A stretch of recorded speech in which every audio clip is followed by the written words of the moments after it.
Добро. Јас кажав, сега ме прашавте дека ако треба да одберам помеѓу Данска и Германија без размислување, кажав Данска, иако гледајќи ја Германија, поготово кога се вратиме од Европското правенство, затоа што ја следев со многу повеќе фокус, се работи за стварно добра репрезентација во секој сегмент на ракометната игра. Португалија е единствената репрезентација што успеа да ја победи Данска и мислам дека и така и ќе остане после финалниот надпревар денес. И тоа е за нас една, ајде така да кажам, голем акција дека на репрезентацијата со која што бевме на чекор до победа е единствената репрезентација што ги победи непобедливите во изминатите 7-8 години, освен ние што ги победивме еднаш во 2021 година и водевме со 8 голови разлика во еден дел од надпреварот. Така да, тоа е тоа. Значи, Португалија покажа дека е квалитетна, имаше неколку падови, но на крај успеа да победи све, во важни надпревари и да го освои петото место. И колку што гледав по социјалните мрежи, медиуми, да тие и ги дочекаа таму, значи нивните португалци беа среќни и задоволни и им честитаа за тоа. Тоа е нашиот врв, нели, оно од 2012-та. Тоа е она што ние, да, тоа е нашиот врв. Гледам дека се ствара една фама дека ние припаѓаме, дека ние мораме да бидеме во тие топ 8, топ 10, топ 6 репрезентации. Што од една страна е добро. Не, добро, тоа добро, јас го прифаќам. Јас ако некој верува у таква работа, тоа сум јас, нема потреба да мислам убаво што слушам и што другите сакаат и веруваат. Реалноста можеби не е таква како што ние посакуваме, но треба да посакуваме да веруваме и да сонуваме, но фактот, размислувајќи малце, што ние имаме направено во минатото како македонска национална селекција ракометна, која што 16 години поред е на големи надпреварувања, европски или светски правенства. А фала Богу, фала на Бога, од 2012 до 2026 година јас сум бил присутен на сите вака или правенства, како играч или играч. Значи, ни еден декември, ни еден јануари не сум бил присутен, нити со семејството, нити со децата, нити со најблиските, нити со условија и така натаму. Затоа барам, и кога ќе направиме грешка, ние сите правиме грешка, сите сме луѓе, барам малце повеќе почит, бар за тие работи, бар за тие, колку да кажам, 15-16 години правенства, каде што не само јас и многу други со мене имаме направено многу, и сме една од ретките репрезентации кои што 15-16 години поред се година за година присутни на големите надпреварувања. Мислам, тоа е голем резултат за една мала Македонија, а зборот ми беше во тие 16 години ние само еднаш бевме во топ 10. Тоа беше 2012 година. И уште еднаш во топ 10 2015 година во Катар, но тогаш имавме двајца натурализирани играчи. Тоа беше во Ренато Вугринец, Немања Прида. И тие допринесоа да ние бидеме во топ 10. Ова е нова Македонија, нов производ кој што го створивме и кој што го ствараме на база на македонски играчи и барам трапели. Грешки правиме сите, барам овие се нови деца кои што може уште од спортската јавност, од навивачите, од фановите се уште не ги познаваат, а тие се како да кадарни да се борат со една Португалија. Тие се кадарни да се борат со едни фарски острови кои ги величавме, а ние пред години и пол денови ги поминав во квалификации за светско првенство. Тие се кадарни да ја победат Швајцарија пред 2 години, а таа Швајцарија влезе во топ 10. Значи, малце повеќе почит на играчите и на сите тие што ја водат, што го водат ракометот во Македонија. Мислам дека како мала земја имаме доста направено, но со верување, голема верба дека можеме и во наводници мораме да бидеме уште подобри во иднина. Да не размислувам така, не би било. Да. Познавајќи ве низ кариерата, како се движеше вашата кариера, едно е јасно дека имате трпение. Имате ли трпение да го дочекате, да ги дочекате 14 и 17 мај и против Украина или Словачка во вториот бараш филтер, нели првиот го играат меѓу себе, некои се послабо рангирани, Сега тоа може многу условно да биде, мора многу условно да биде кажано. Имаме ли трпение да дочекаме и да го поминеме и овој филтер? Колку и ждрепката сакаше реваншот дома да го играме. Значи двоен подарок добиваме условно, повторно. Да, нема подарок, кој ни нема. Сами си заслуживме да бидеме во привилегираните во ждрепката, затоа што имавме добар пласман на Европското правенство, така беше и минатото Европско правенство и заслуживме да добиеме во наводници полесен противник. Јас ви кажав дека искрено сум задоволен од ждрепката. Имавме на турнирот во Швајцарија сега пред Европското правенство, се соочивме со Украина и сакам да кажам дека тие се една репрезентација која што може секој да победи, од секој да изгуби. Тоа покажа и нашето прво полувреме, каде што ние бевме во минус од 4 голови разлика, а второто го добивме со 9 голови разлика и победивме со 5 голови разлика. Сум задоволен од ждрепката, но мислам дека имам доволно искуство и со нашата репрезентација и воопшто цела моја интернационална кариера да во еден момент се чувствуваме добро и задоволно, а во друг момент да ги засукаме ракавите и да од утре почнеме да работиме, да ги спремаме тие надпревари. Затоа што видовте и сами дека секогаш не победуваат фаворитите.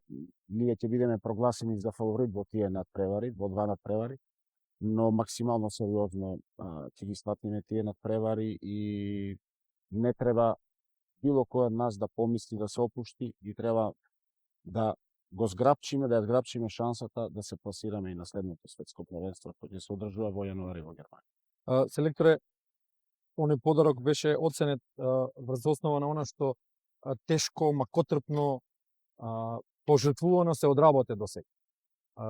Дали македонскиот ракомет се движи во вистински правец? Да почнеме, ќе анализираме на крајот по завршувањето на финалето, меѓутоа еве една општа констатација ваша. Дали македонскиот ракомет оди во вистинскиот правец од клупскиот, таму каде што се создаваат ракометарите, па се до репрезентативниот, така како што се третирани нашите репрезентативци, условите што ги имаат за да играат на големите надпревари. Да, видите, не знам колку време имаме ова. Па имаме за ова имаме сигурно едно 6-7 минути. Телевизиски изразување. Да. Видете, треба да бидеме до некаде задоволни како се движи македонскиот ракомет, но од друга страна, бидејќи амбициите ни се високи и големи, гледам и на нас, и на вас, и на целата спортска јавност, за да направиме чекор повеќе, мислам дека треба уште многу да се сработи.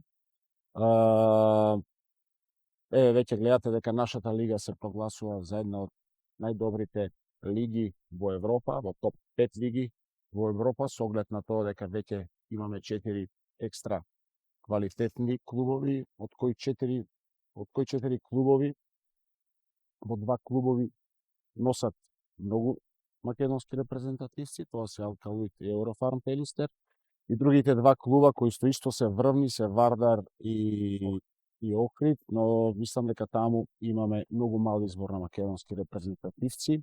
Знаејќи дека немаме квалитетни интернационалци, со исклучок на Томовски, кој што брани во Германија и е наш репрезентативец, мислам дека треба повеќе значење во иднина да се даде, да поготово големите клубови што добиваат бенефиции од државата, кој што гледам во последно време, државата доста го поддржува македонскиот ракомет, македонскиот спорт, да бидат приморани да вложуваат во своите деца. Затоа што клуб, ние сите навиваме за некој клуб. Некој е за Вардар, некој е за Еврофарм, некој е за Охрид, некој е за Алкалуит и така натаму.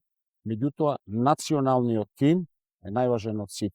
Националниот тим ги обединува сите македонци и сите навиваме за Македонија. За да имаме квалитетен национален тим,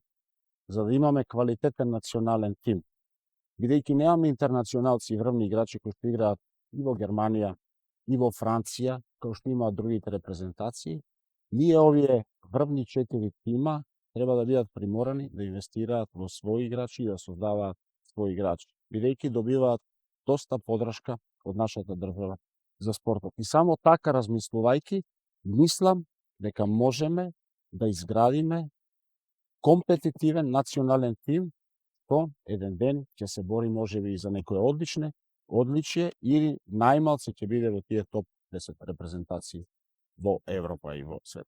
Селекторе, споменавте дека еднаш игравме со во едно време, односно игравме со натурализирани ракометари, секоја чест за нив, голема благодарност се разбира за тоа што го носеа македонскиот дрес. Дали се размислува за блиска иднина да се натурализира играчи и да биде дел од репрезентацијата? Видете, јас борев за периодот од 2012 до 2026 година, каде што ние сме успешни како национален тим и тоа е нашиот најдобар национален производ во минатото, ако се стави све на вага на кантар. Мака мачевме, јас бев дел од тоа да се пласираме на едно светско правенство, тоа се случи 2008 година. Како генерација се пласираме на 2009 година во Хрватска на светското правенство, каде што започна целова еуфорија со овој национален тим. Пред тоа од создавањето на Македонија имаме два пласмани, 98-99 на чело со Пепи Манасков. И тогаш ние имавме многу натурализирани ракометари. Многу натурализирани. Имавме Новокмет, Мандич, Зарков, Александар Јович, Шандор Холич, Слобо Николич, Богданович. Значи ние набројав 7, може да некој не се сеќа, за да можеме да направиме некоја квалитетна репрезентација како ново формирана држава. Меѓутоа, после тие играчи кои си заминаа од нашата држава, имавме еден јас од 99 до 2009, 10 години, кој што ние воопшто не се успеавме да се пласираме на големо надпреварување. А сега ние од 2012 до 2026 година сме стално пласирани, некогаш поуспешни, некогаш помалку поуспешни. Затоа треба да го оцениме и да го почитуваме тоа. Вашето прашање беше дали во блиска иднина планираме да видиме некој натурализирано име во нашето? Видете, за Македонија, доколку има можност, била каква можност, ако тоа засилување не направи подобри за 25, повеќе од 25% до 30%, зашто не? Ако Македонија би била поконкурентна, и е тоа некоја сигурност да видиме за 3 до 4-5 места повисоко, зашто да не? Ако имало Македонија во минатото такви, нека има и сега, не е никаков проблем. Во однос на ракометот на 70-тиот континентален собир, што понуди со оглед на дека развојната линија на ракометот оди само нагоре и само еден знае до каде ќе оди границата. Гледаме што прават данците, гледаме што прават останатите репрезентации. Данците нека бидат лидери, нека да ги прогласиме за лидери на овој бранд. Што ново ни понуди ова европско првенство што досега немавме видено и како што можеме ние од тоа да научиме и да го примениме кај нас? Видете, многу нови работи се понудија. Искрено сум изненаден све што понудија, различни концепти, различни репрезентации и скоро секој ден изгледувам по повеќе од 5 до 6 надпревори и си ставам забележки за тоа што можеме ние да примениме од тоа што го видов нека различни национални тимови. Као самиот што кажа, многу квалитетно европско правенство. Направивме муабет пред почетокот на емисијата за надпреварот Исланд и Хрватска за трето место. Го следев многу внимателно, иако брзав за вашето гостување, и увидов, иако по даден момент Хрватска не изгледаше добро, меѓутоа во секој момент на ракометната игра, секоја почит за Дагур Сигурдсон, за нивниот селектор, мислам дека знаеа што прават, сигурно дополнително се мотивиран за своите исландјани, повторпат да ги победи, а исто Исланд како еден од моите омилени национални тимови, исто можеше што да се види. Истото се работи, после ќе збориме за Данска, истото се работи за германците, португалците имаат нови работи, швеѓаните, а унгарците ми се допадна многу како ги именуваа концептите од надпревар во надпревар. Секој надпревар против секоја различна селекција игра различно, што не е воопшто лесно да спремите таков различен надпревар во денипол. Тоа не е воопшто лесно. Така да многу добри работи, нови работи кои што во иднина може нешто да, ајде така да кажем, да копираме, да внесеме и во нашето. Ќе почнеме со селекцијата на Германија, ја оставаме Данска на крајот, нели? Има зошто. Селекцијата на Германија, ќе видиме моменти од славието во собликувалната по триумфот против селекцијата на Хрватска во полуфиналето 31-28. Судбината сакаше двата надпревара да завршат во истиот ден со истиот резултат и ете како најава данците и германците да ни го понудат најинтересниот надпревар досега на овој европско првенство, а со тоа еден од највозбудливите и најквалитетните, очекуваме да биде таков во историјата на ракомет. Селекцијата на Германија, селекција со долг ростер, со долга клупа, со рамномерно распределени учиноци. Ушчинс можеби се издвојува како посебен, да не ги навредиме другите, ракометен интелект, кажеме, снаоѓање на теренот. Има неколку бомбардери во составот, има еден страшен голман, ова е другиот. Значи, како вие ја оценувате Германија до сегашниот настап и она што Бундес селекцијата го понуди на 17-тото европско ракометно првенство? На Алфред Гисласон, кој што е етабилиран тренер, кој што има освоено многу медали со селекции, со национални селекции, исто така и со Кјун беше долго време на чело на најголемата спортска ракометна институција заедно со Барселона. Кјун му се довери задачата, довербата му ја дадоа да ја направи таа нова селекција на Германија. Не му беше воопшто лесно, беа нарапна испаѓање, ако се сеќавате, мислам дека еден надпревар, тоа беше колку што се сеќавам надпреварот со Шпанија, имаше многу дилеми меѓу нас, кој ќе победи, зашто ќе победи, дали германците ќе испаднат, затоа што има еден кикс од Србија на почетокот на групната фаза, меѓутоа германците се германци, се извлекува од тоа и стигна до полуфиналето. Германија, многу моќна репрезентација, физички силна репрезентација. Ако тргнеш да играш на сила со нив, мислам дека нема добро да поминеш. Единствен проблем кај нив го гледам како германци, мислам дека тоа и денес ќе го има тој проблем, да нив, ако им дозволиш да во првите 45 минути да ти победат, тогаш немате никакви шанси да ги стигнете. Ако ги држите во егал до 45 минута, мислам дека имаат психолошки проблем да го привршат на преварот по крај. Мислам дека тоа и ќе се случува денес, ќе бидат со данците во егал. Да види Се одбива така како што посакува, доколку не им се одбива дека нема успешно да го завршат на превар. Али во секој случај многу моќна репрезентација, физички моќна репрезентација, гледате дека и сами кажавте дека Волф. За мене, ние сме и пријатели, се познаваме долго, сме играле еден против друг.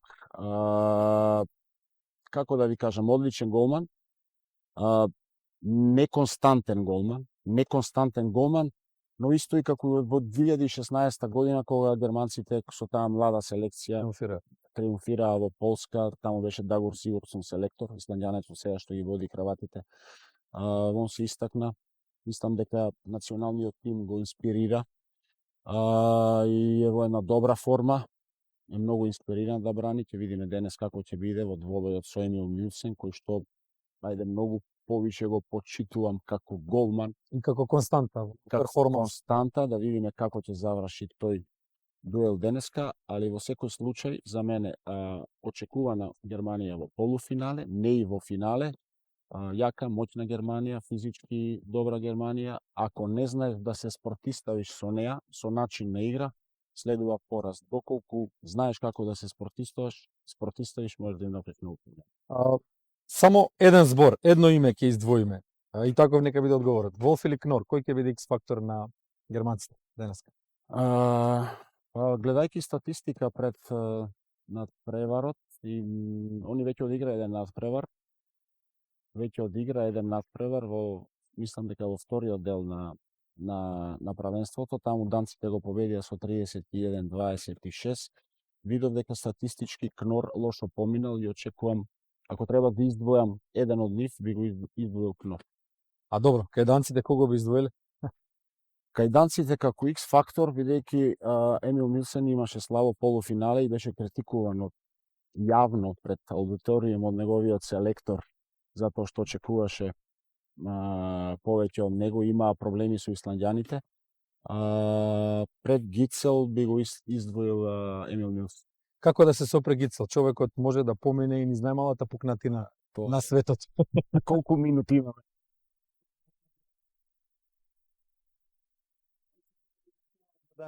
Гицел, да, ние го игравме првиот натпревар со Данска и го тргнавме во анализи на данците. Идете во едно, па во второ, па во трето, па во четврто и доаѓате до заклучок дека ќе изгубите многу време и нема да дојдете до НЗС. Оставете да се префрлите на Португалија, него да губите време со Данска, затоа што знаете што следува. Да. Добро, што ги прави данците вонземјани? Што ги прави данците спортист поранешен на највисокото ниво, долги години бевте во врвот на европскиот клубски ракомет? Јас Да, и од таа перспектива, што ги прави данците непобедливи? Јас системот, прва работа, затоа што од мали нозе тренираат многу квалитетно и сериозно, од најмали категории. Втора работа. И трета работа, кога се спремавме за Данска, тоа е изминатите 3-4 месеци, она како што игра, увидов во анализата, си велам самиот од себе, нема шанси пак да бидат европски праваци.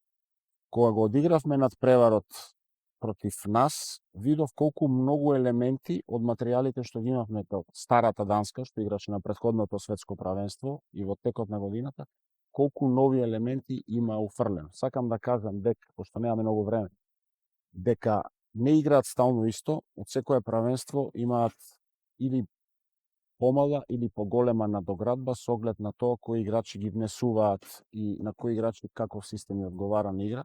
Затоа и кажав како да го спречите Гицел, тоа е невозможно, а исто и како и да ја спречите Данска, затоа што на секое зошто имаат за и тоа е сегмент од ракометната игра во многу фази од ракометната игра. И ако тргнете да ги спречувате, можете да ви се деси дебакл. Добро, мислевме дека по Хансен и Ландин дека нема да се појави друга таква моќна, таква стабилна Данска. Меѓутоа еве сега Гицел, Путлик, Нилсен и сите останати кои што се предводени од Николај Јакобсен покажуваат дека данците едноставно се вонземјани ракометни и дека тие го диктираат она што му се случува на не само на европскиот, туку и на светскиот ракомет. Четирикратни светски прваци и тоа доволно си кажува за се. Данска очекуваме да ги обедини трите круни денеска, европското со светското и со олимпиското. Колку тие пред себе, еве како за крај една констатација, колку тие пред себе имаат императив да победат? Дали доаѓаат со притисок на надпреварите или едноставно доаѓаат да го покажат она што го знаат и умеат и можат? Видете, тоа е еден разработен систем и они имаат играно многу финалиња и нив за ова финале е забава, не е никаков притисок. Може е притисок затоа што играат пред својата публика, мал притисок. Вчера на социјалните мрежи ми излезе некое видео како тие се спремаат за финалето вечерта пред легнување, играат пинг-понг, играат карти, играат пикадо, сите насмеани, сите задоволни. Чекаат да дојде часот. Не ни чекаат уопште, они се така ведри, така расположени, така да мали се шансите да имаат денеска слабо издание. Голови над 60, под 60? Да. Повеќе од 6-5. Добро. Благодариме селекторе за сега. Се враќаме на полувремето. Имаме точно една минута колку да го одјавиме овде во студиото, значи